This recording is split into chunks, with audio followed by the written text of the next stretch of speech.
I'm ones and zeros. I'm just a cloud of ones and zeros. Here I come. I'm being decoded.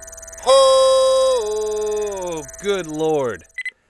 Well, here we are, episode 8. Today's episode is very special. I have my good friend Molly Redfield on. We talk about her new teaching position as a full-time faculty member at LSU and lots of other things, musician stuff, post-secondary education, taking care of yourself, work-life balance, all sorts of stuff. Let's get right into it. Quick intro. Yeah.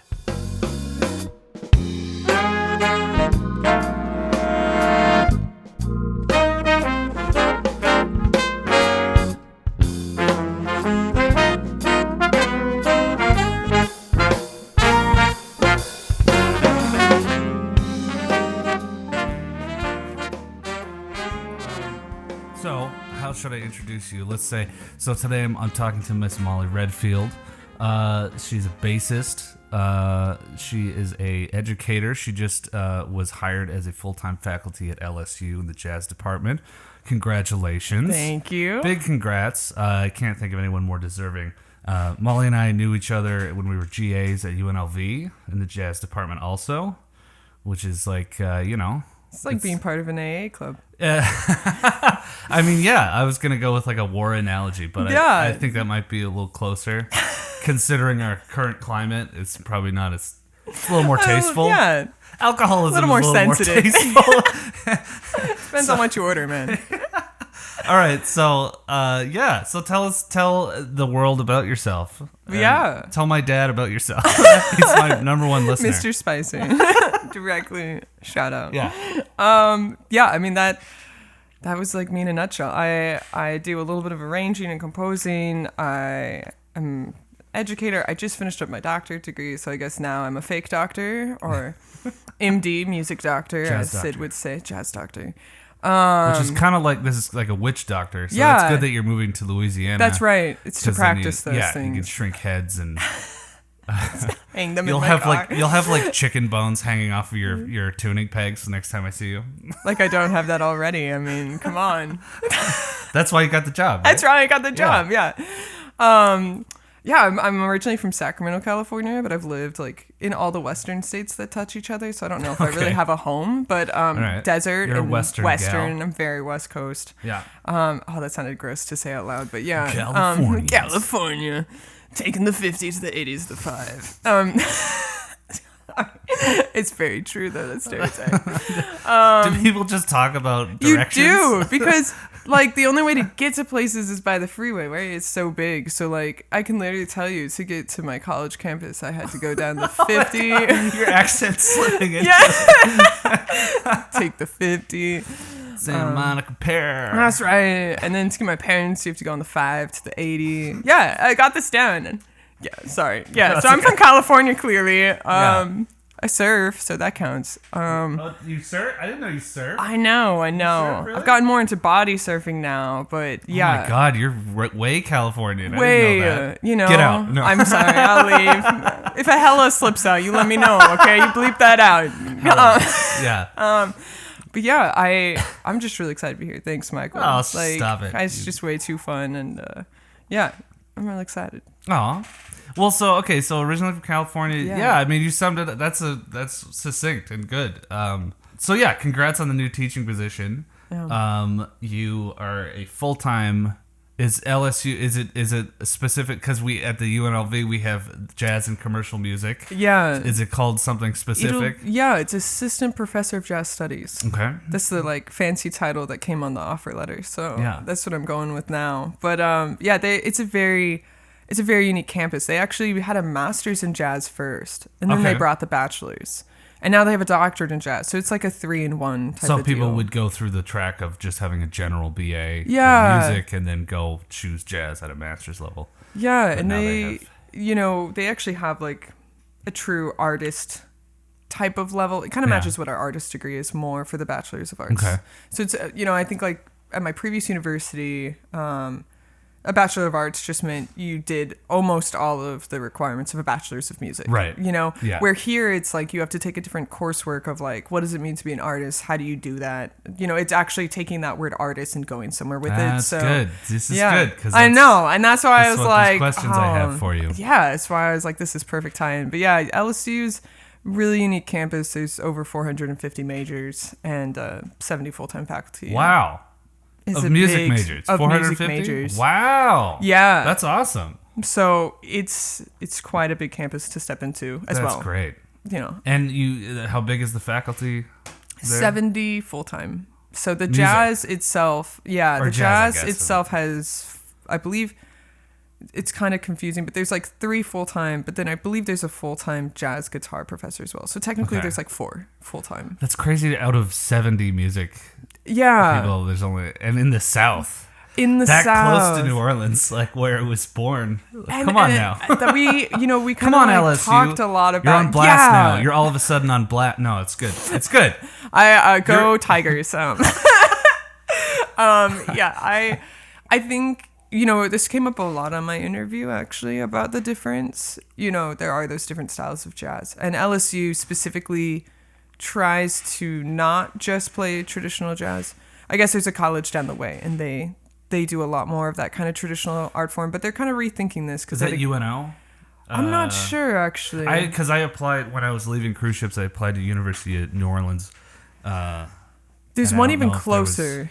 Okay, It's yeah, actually 'cause I in know there's Baton a couple Rouge. different. Yeah, you know, Amanda would know better than me at this. We'll yeah, have to Zoom call. I was gonna say, can I phone a friend? She just yell. Yeah. That'd make for great podcasting. That would. Just Amanda on speakerphone.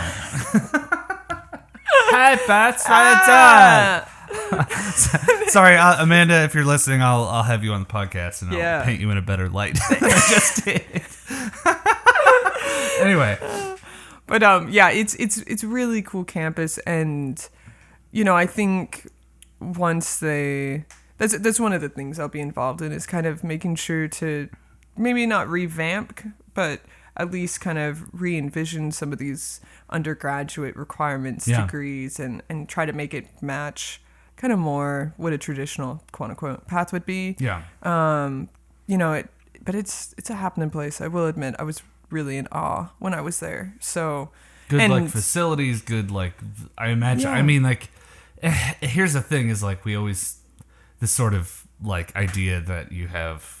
Oh, must be lots of great gigs out there, kind of thing. That mentality is like we're kind of like shaken out because of this. Not even just the pandemic, but just because of the last 30 years Yeah. of the decline of live music. But if you know, and I hesitate to say if there's gigs anywhere, it'd be down there because we live in Las Vegas, you know, the entertainment capital of the world. But and there's of course there's gigs here, but anyway, I digress. you know, that's actually so. I actually got to go to 4 different campuses. Yeah, I think I went all the way to 4 different campuses to do the on-site interview. And Okay. I think one of the interesting things is I really did learn that some of these big schools did not have that building that we would imagine. Okay. You know, like I remember one of the really large schools that I interviewed at still had chalkboards. Oh. And I was like, okay, you know, another name school, another one of those where I was like, oh, wow, don't know why I got interviewed there, but that's cool. And they still have chalkboards.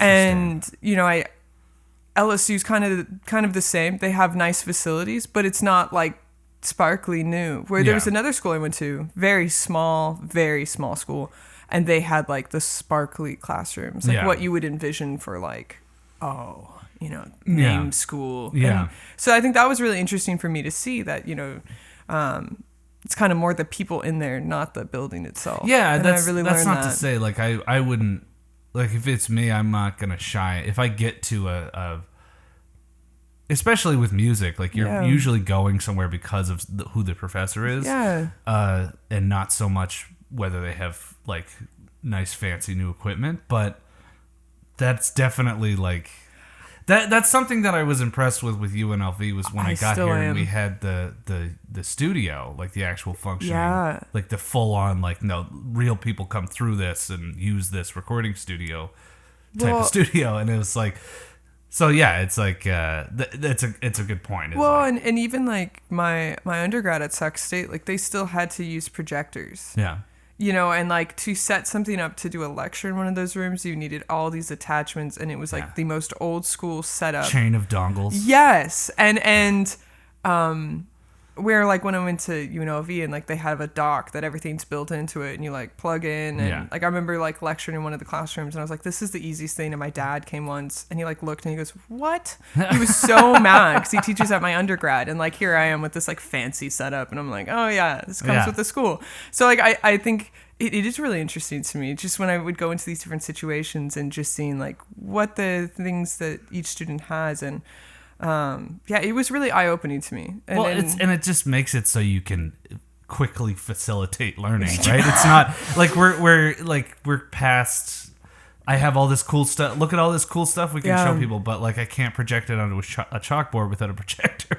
So like, Yeah. that's at a certain point, it's like it does become like just kind of like let's update to the modern and times, you know. It was good though also to see that, you know, like even these name schools, because I've only gone to state schools, which Yeah. you know that sometimes gets put down a lot. Like I didn't go to one of those. Which is a mystery to me. I'm Canadian, so I just can't. I got okay. into a So school and I'm I'll like, explain cool. this like USA vibes. Like Yeah. there's this ideology, and I remember in high school actually this would happen a lot of like, why aren't you going to Eastman, Manhattan, Right. Juilliard, Private. insert Yeah. other name school here, and yeah, in private. And I went to the state school down the way Yeah. because my parents, you know, and Yeah. I think it was a really great fit, and actually my education turned out to be really phenomenal. Like I remember coming to UNLV, taking the entrance exams and passing all of them, and I had not studied or done anything to prep that, Yeah. and that was just the solid foundation I came from. Yeah. And then I went to a state school for my master's and my doctorate. And, you know, I think a lot of people had told me like, oh, well, you know, you're kind of setting yourself up for a B-level job. And then I end up getting this job that's at this really big name school. And yeah, I don't come from an Eastman, and I don't come from a Juilliard. Yeah. And yet I can still play my bass and write and lecture at a level that is worthy of whatever it is that they thought I wouldn't have. And so I think like that whole ideology of you have to go to an Eastman, you have to go to, it's not true. You need to go practice. Yeah. That's really what I learned. Like you need to practice, and you need to study, and you need to be a good person, and you need to be able to talk to people. I really found out how important that is. Be able to work with somebody. Exactly. You need to be able to sit down and not be hated by your colleagues. And it sounds really terrible to say this, but you do have to have a personality. Yeah. You know, that was such a big part. Throughout this whole interview process, one of my mentors told me it was a lot like online dating. You know, you put an application in, they swipe right or they swipe left. Yeah. You then go onto a Zoom call and you talk a little bit to see if you really match your qualifications or if you can talk. And then you get to meet them in person finally, just like when you finally get to that date part of the Tinder date. And they take you around and they see if you match. And at that point, you know, even my colleague now, he kept telling me when I landed, he goes, I know you're probably nervous. He was like, but you need to know, you have all the qualifications to have this job at this point. You got the interview. That means you are qualified. At this point, it's just seeing if the fit is right. And that's so true.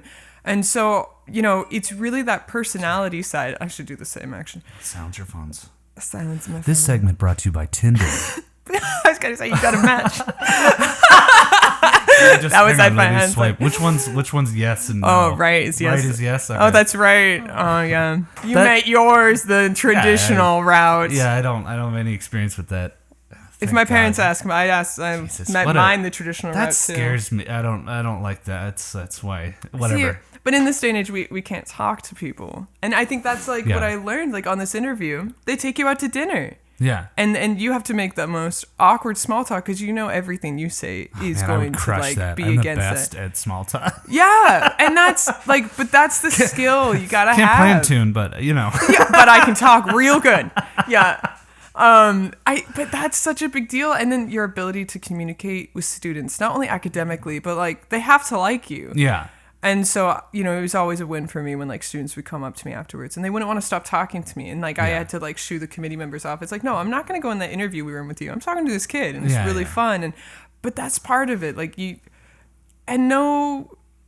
I mean, I didn't go there, so this might be out of line to say, but no Manhattan School of Music and stuff would have taught me how to talk, right? That's a Right. skill that I learned based off of doing other things for my university. Well, I think the point is that you're learning the same exact thing that Exactly you would. the You same. just your ticket at the end of that says a different name on it. Yes. Right.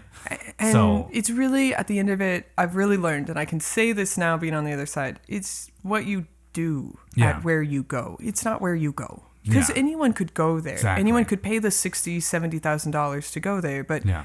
it still comes down to how much time did you spend in the practice room? How much time did you spend honing your craft? And then on top of that, like, did you do something more than that too, right? Yeah. Like, you can't just spend 7 hours in a practice room and then try Yeah. and get a job because that's all you did, and that doesn't equate to anything. Even at a Exactly. point, like, they want to see more than I played all these cool gigs. It's like, well, congrats. Yeah. So have you done this though? Have you taught? Have you?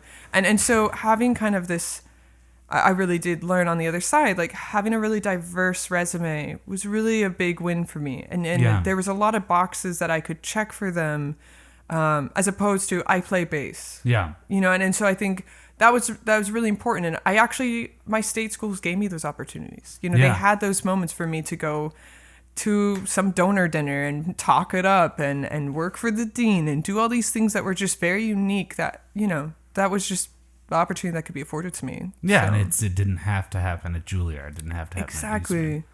Although Yeah. Eastman's great. Eastman's great. This segment brought to you by Eastman. Yes, all those schools are great. Like, don't get that wrong.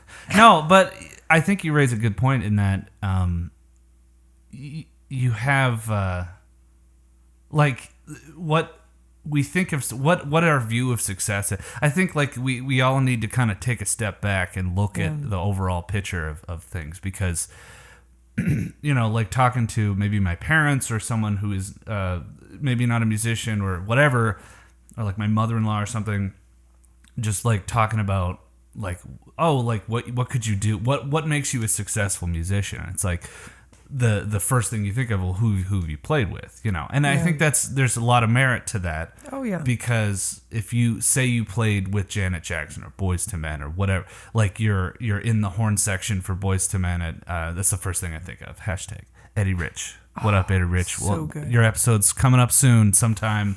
Love that, dude. I'll take the word hashtag out of that, what I just said. But no, so like I think there's merit to having like those names under Yeah. your belt on your resume, Oh, of because you course. have, it proves, much like whatever your piece of paper is, Yeah. it proves that you are at a certain level, right? Yes. Like they wouldn't have chosen you if you weren't the absolute best, recommended by the best, right? Yeah. Like I haven't played with Ray Charles, right? It's like I don't know what that's like, and I think knowing directly what that's like is a very much like it's a real world thing. However, I think that defining what you're qualified for depends on what your kind of job you're going for, what kind of career you're going for. I think that I came here and I got a lot of opportunity handed to me because because of my wife and like her name and her putting her name behind my name, and some of just my own reputation from cruise ships, and some people we knew here in town anyway, and then through Adam, you know, he's recommending me for stuff, but like, and that's just through like people getting to know me. I was gonna say, like, is that networking? no one heard me play a note, right? Yeah. Like I come out here and a bass player friend of ours had never heard me play. We'd never worked together before. Started me on gigs because he knew that I was at a certain level, right? Yeah. But like, so like my playing will get me to a certain point, but I think that you need a more well-rounded. The thing I'm thinking of is that I go and do a master's, and then I end up being a part of the entire production cycle of 2 full albums. Yeah. 2 double disc albums. Are they both double disc? Yeah, I think so. I think they are. But yeah, and like learning about like licensing music and publishing my own music, and you know, like all the stuff that I did after I left and all that stuff. Learning about non-linear stuff. It's the type of thing where I have like, I don't know, I'm rambling now, but like I think that we have to better define what the person is going to be doing afterwards. Yes. Because there's this weird and I think we're drifting away from it, and it's good. We're figuring it out because it is hard because we're changing so fast. You know, if I would like to see someone explain to Wynton Marsalis what an NFT is, right? So many comments in this moment. But like, you know what I mean? Like the landscape is just this weird, mysterious thing and we're coming from institutions. You're teaching a 20-something-year-old that in order to be called a success, you need to be able to build a solo. You need to be able to know figured bass. You need to be a species counterpoint, blah, blah, blah. All these things that... I use Bach 4-part writing every day. Although I will say species counterpoint is still good. I think you should use that because that does... I use that in my writing all the time. But not specifically... It's just good to learn counterpoint. Shut up. Well, I think this really leads... I got to witness one of my friends teaching these high schoolers, and he had brought up that Bob Menser had come to his high school back in, however old we are now. And he had told them, like, to be a professional musician, you need to be good at two of these three things, which is you need to be able to write, teach, or play. Yeah. Pick two. And now I think I would add recording to that. And so recording in like as far as production side, like this, the ability. Yeah. I mean, especially during that pandemic, technologically based knowledge. Yeah, I think like your ability to work with a DAW and knowing what that means, and then being able to mix your own tracks at least to a basic level that you could send that off to a producer. Mm-hmm. I mean, that's how most of people are recording now. Like Eric Marienthal came to this workshop and he had said that his whole last album he made in his office in a corner to the right. Isn't that interesting that that's, if you think about it as far as like, say society is a corporate structure or a company, you've now merged musician and audio engineer into one job.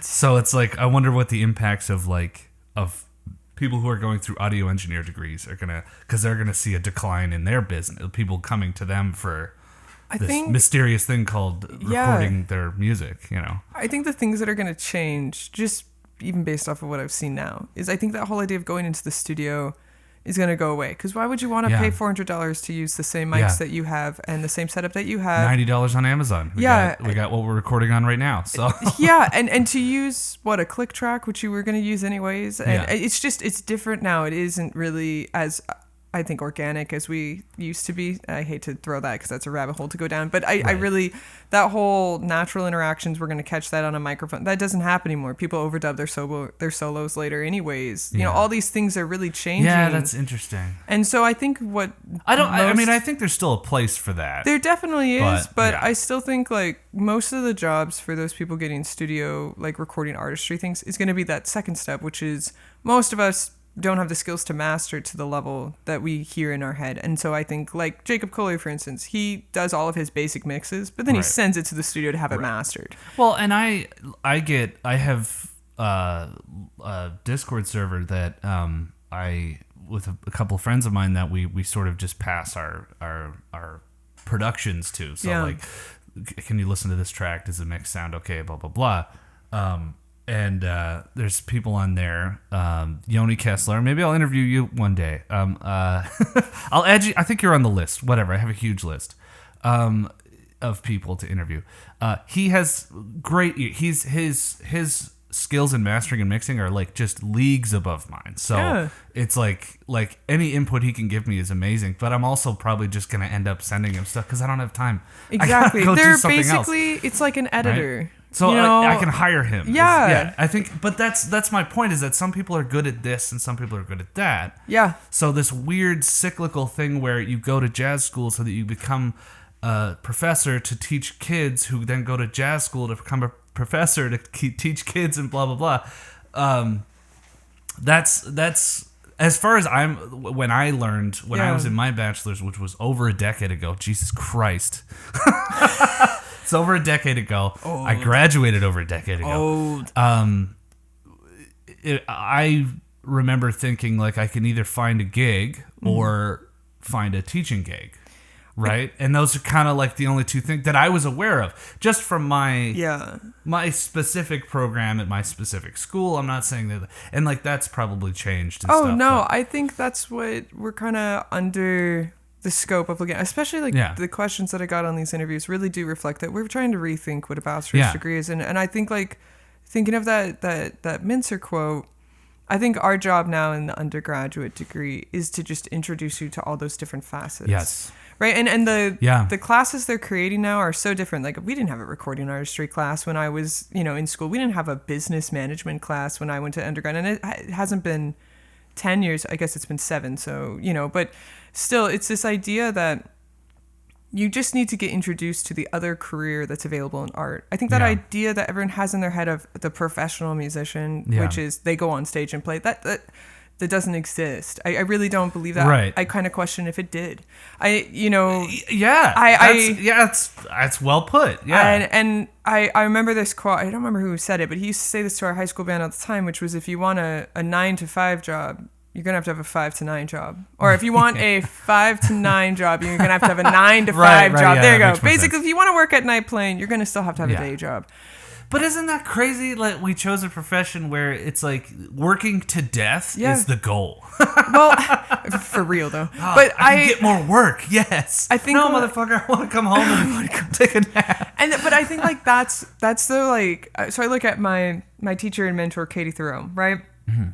She is a different level of artist than I will ever be, because she's so addicted to her instrument that we'll have these conversations where she'll be like, I really wanted to take the day off today, but I had to go touch the bass. And I'm like, I don't have that draw in me. I never will. Like you have no idea how good it is to hear you say that, because like I wouldn't guess that from you. I know. And you're playing and doesn't like, come off like that. But yeah, it's true. It's like you're sick of it sometimes. When I drive home, I listen to podcasts. I don't want to hear music. Where she listens, she probably has like some Ray Brown album on right now, off in the middle of wherever she is in Europe right now. Like I can guarantee you, she has music in her ears where I'm like, please turn off. You addict. Stop it. Addict. That's why you're so damn listen good. to a podcast, for Christ's sake. Gosh, she has one. There you go. Listen to your own podcast. Yeah. But, when I talk to her though about how she does it, she doesn't have a manager. She doesn't want to spend that money on it. So she calls all these things like restaurants, halls, venues that are near whatever is taking her to that area. And she sets up all of those things herself. And she has her own trio, and she books all of their own flights, and she has all of that side of it. That's entrepreneurship. That should be a fucking class, and right? And that's why I think they're starting this. Like, I know at LSU they have that. That was such a mystery to me when I was leaving my bachelor's. It's like, how do people go and how do you get gigs? How do you go and it's a matter of like pounding the pavement. What does that mean? What does that look like? Show me how to do that. Where are the venues? Who do I talk to? Do I talk to the person behind the bar and ask for the manager, or do I talk to the person who owns the place? Do I talk to blah, blah, blah. All the things that were just like, I don't know, you just be good enough that somebody notices you. It's kind of like the general vibe it's that of what myth of that professional musician. And I think at the same time, like, I really, really despise the teachers who are like, oh, teaching sucks and it's so blow. It's like, dude, you're teaching me. You are a teacher. Yeah. Like in the undergraduate degree. If you're not good at it, you shouldn't be doing it. And the thing is, it's like, why advocate for that when you're clearly profiting off of that? So, don't advocate against being a teacher, because you're clearly where's your retirement, your healthcare, and everything is from being a teacher. Yeah. Why do you get all that time to like work on your art? Because you're a college professor and you have very limited roles. I mean, unless you're an adjunct. Unless you're adjunct, and then you're like breathing and driving way too much. Yeah. But I think like... Wait, what is that? Go back to that. So like, okay, in California, this actually, this goes back to that whole state college argument. So I remember there was this like, okay, I can't say that on air, but there's this conservatory that was down the road. Okay. And it was like $60,000 to $70,000 a semester, or a year, 2 semesters. And I looked at the faculty, and they were all like the same adjunct professors who were at the state college I went to, where it was $3,000 per a year. And so I just always thought that was funny, because in California, there's so many schools. Like you could throw a rock and hit a college or a university or the like UC system. So all these professors that are adjunct, what they do is they jump and they drive, and each day they're at a different university. And some go all the way down to San Francisco for one day, and then they're back in, And so, the adjunct life is that kind of like you're jumping between schools. We can't do that here in Nevada because there's like 2 schools. Right. But that's what I always identified the adjunct life with, was my bass teachers who would go teach at all these universities. And it was funny almost that they like freelance. Absolutely. Yeah. That's exactly what it is. And the funny thing though is like, it was just another reason of like, why do I go to the conservatory down the way when it's the same bass teacher? Well, but it's like, that's the point of like, does it matter more what the name of your school is, or does it matter more what the person is teaching you, or the content that they're teaching you, right? And I remember one of my first mentor who convinced me to go down this whole route to begin with, he had told me from the beginning, where you go to undergrad doesn't matter at all. Yeah. You really doesn't matter. That's what I was kind of told too. Yeah. And it's where you get your graduate degrees that, you need to show that you stepped up or you did something. Yeah.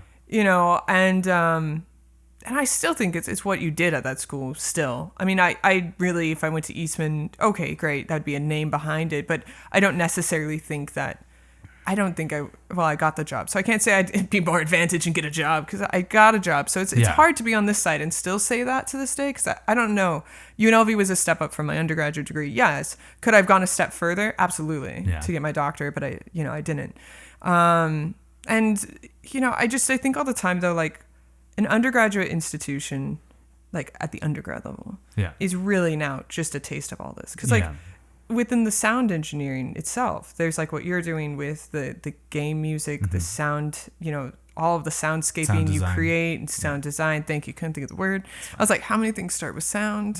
What rhymes with sound? Okay. So you've got all of that side. And then, undergrads complain all the time about learning theory. Well, that's so you can write your own music. Or you can arrange, or you can be aware of like to play better. It does help to know what happens in the harmony underneath. Well, that's because it doesn't have immediate results. So exactly. It's like, why am I learning this? It's like, well, and there's a certain things where like there's appendixes that should be maybe lopped off, like learning figured bass. And that's what we're getting into now. That's kind of the whipping boy of theory, figured bass.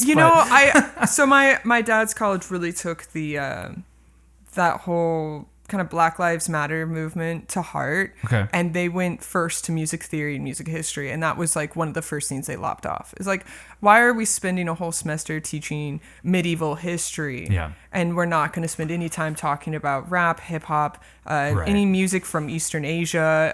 We're just leaving off all this music that's actually being performed today.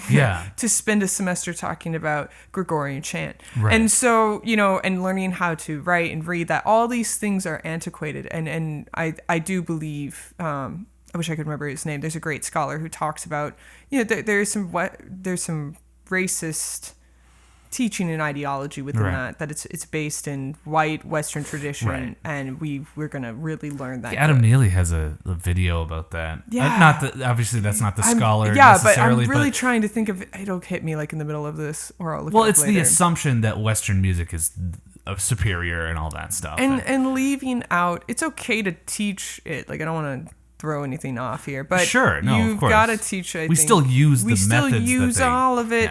But I think it's important, and this is what this scholar's, Ewell is his last name, that you need to teach what it's based in. Like, for instance, the whole idea of Schenker and, like, his ideology, it's actually to just prove that Germans were above any other race. And so, but we don't teach that when we teach it. And so it's like, it's okay to teach the method, but make sure you remind everyone why it was created in the first place. Don't get rid of it. You don't have to throw the baby out with the bathwater. But, like, you've got to at least educate people on why this was created to begin with. And so, but going back to, like, that whole undergraduate idea, learning that theory and stuff could be really inspiring to someone to go study composition. Maybe not in their undergraduate degree. Maybe they would go to get a graduate degree in that. Or maybe they'd want to just go take composition lessons and see where that takes them.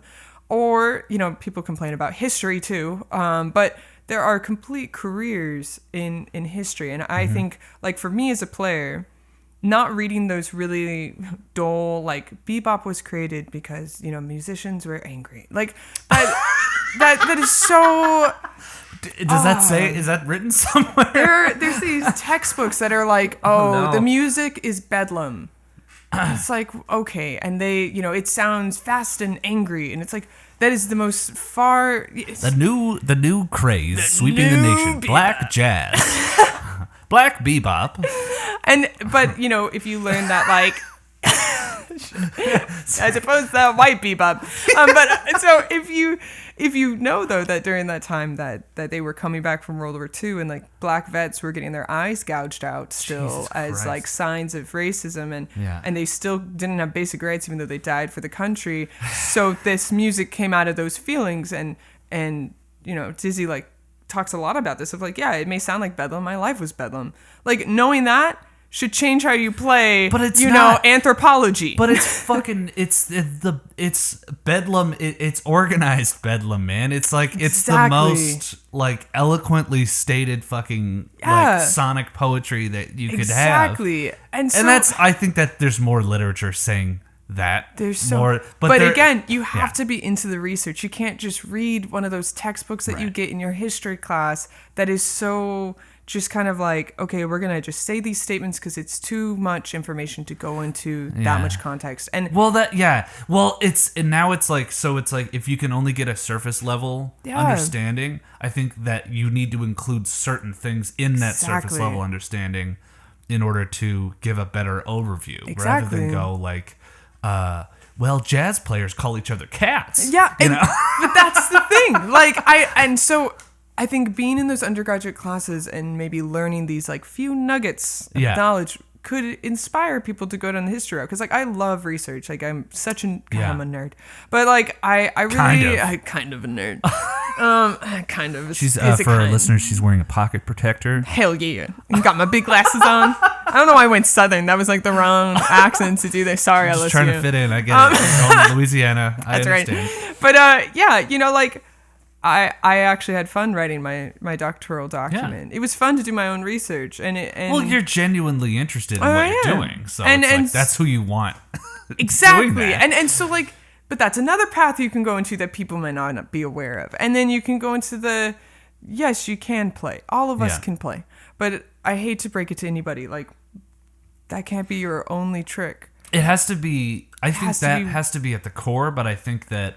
Because you then understand mechanics of not even just like, oh, I know how far away my mic has to be from my saxophone. It's more just like you understand how hard people work to be a musician, to be like, I just had a conversation with my dad about how, like, he used to play organ and he, like, really wanted me to like, I was playing music and he kind of he saw that I was doing the same kind of thing that he did, but he sort of it's not that he gave up, but he had to go a safer route because he had kids, right? Yeah. So, like, and I don't, and I was my parents afforded me a lot of opportunity to go and do this stuff, and so I'm gonna do it, right? Yeah. And so he was saying that he recognized how hard it is. He looked around when he was my age, at that, like, freshman level of going to college age, maybe sophomore,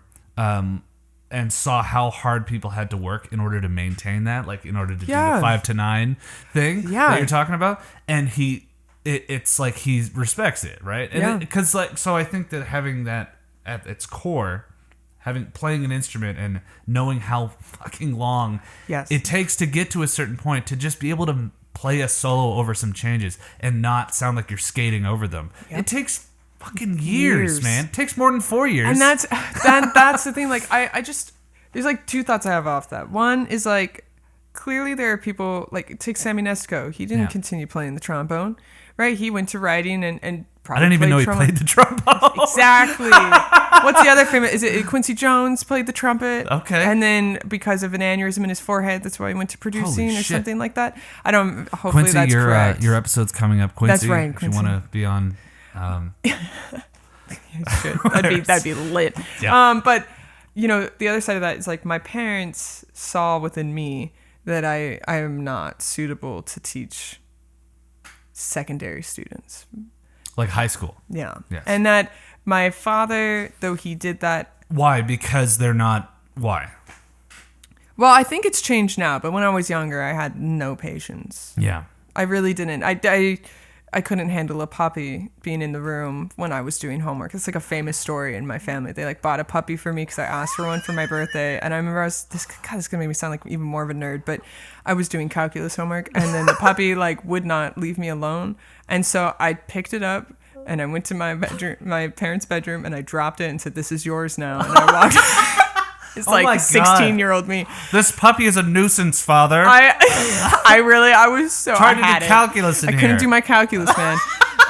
Of course, as I've grown up, I teach kids over the summer, like from like Right. ages 5 to like adults Yeah. beyond college. But regardless, like I think the other side of it, like having two educated parents. Well, everyone. So my grandparents were both principals.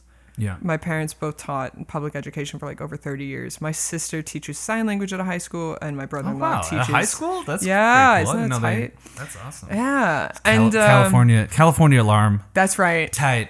Whoa. You also said lit earlier. I said so lit. I'd let it pass. You but had that's to. okay. It's my age showing. I'm sorry, but so, I'll try to hide that again. So I think that they saw that like my father, through the public education system, lost out on a lot of pay. Mm-hmm. And that there's a lot of extra hoops that you have to go through dealing with parents now, dealing with, it's Yeah. a different world to work in. And having to do a band during that, traveling with them, doing all of that for the pay that you get. Yeah. And for the constant, I think my parents just saw that I have a knack for teaching, which I will admit now. I do actually, I can tell that I can reach students on a level that they at least stay in the classroom afterwards, Yeah. which is always like a sign to educators of like, they like it so much, they just don't want to leave, you know, where as opposed to they're packing up as fast as possible and they want to get the hell out of your Yeah. room. Yeah. I get the opposite. They all want to stay there and talk. And I'm the one Yeah. who's like, I'd really like to go to my office. Yeah, Like, yeah. please. But, you know, but that's such a cool thing for me to see that I at least get, and in this case, they're non-majors too, that they're that Yeah. into jazz history, that they're like, I just want to stay here and talk to you about this thing that I found. And I think it's cool. And it's like, that is cool. And I think talking to people that know, and I think that's kind of why I'm doing this podcast, and I think maybe why someone who isn't necessarily a musician or a game audio person would listen to this podcast is that listening to someone talk about something that they're genuinely interested in makes you, it's interesting. It's just It is. inherently interesting. Well, and and you're Because going to highlight the really interesting points of it. It's like, oh, this is really cool because. Well, and we always know. talk about like classes, no matter what subject it is that you like, and it's never about the subject. It really at the core of it, it was who was your teacher at the time. Like Yeah. I hate math. Why do I hate math? Because my teachers, I still remember to this day, of that they're puppy. the ones. It's 'cause is that stupid stupid puppy couldn't let me just do my. I don't even know equation names anymore. So one of those things that you do in calculus, I can't even add anymore. I count my fingers the now. puppy. It's because the puppy ruined the Yeah. whole process. But Hello, listeners. I had to break this into 2 episodes again. Sorry about that. Here's part 2 coming up next.